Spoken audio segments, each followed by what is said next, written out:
Il nostro documentario si intitola Once the Sea Was Covered with Water, European Fisheries at the Edge, che si può tradurre come la piccola pesca lungo il confine europeo.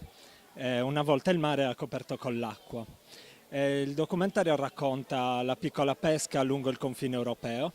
Abbiamo seguito per diversi mesi piccoli pescatori che fanno la stagione a Lampedusa e nell'isola di Fuerteventura, cioè due isole di confine europeo. Il titolo del film, Once the Sea Was Covered with Water, è preso da una frase della memoria storica del pescatore, che è la memoria storica di Lampedusa.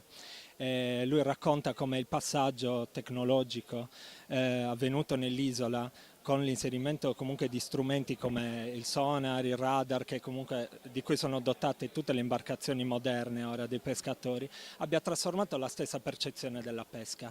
Questa trasformazione ovviamente ha avuto delle ricadute ovviamente sia a livello di quantità di pescato, ma anche come attaccamento del pescatore al proprio territorio. Quindi noi abbiamo cercato un po' di evidenziare questa contraddizione e riportarla in video.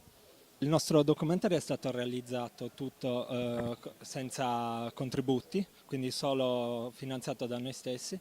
Abbiamo avuto l'aiuto di moltissimi artisti come Manuel Morales, che è un musicista che si è occupato delle musiche, Ilaria Vecchi della Terrafirma Doc, e Giacomo Orsini, che è l'autore, lo studioso che si è occupato di pesca lungo il confine europeo. Senza di loro questo lavoro non sarebbe stato possibile, quindi vorrei ringraziare. Sono qui con noi a Villanova anche stasera.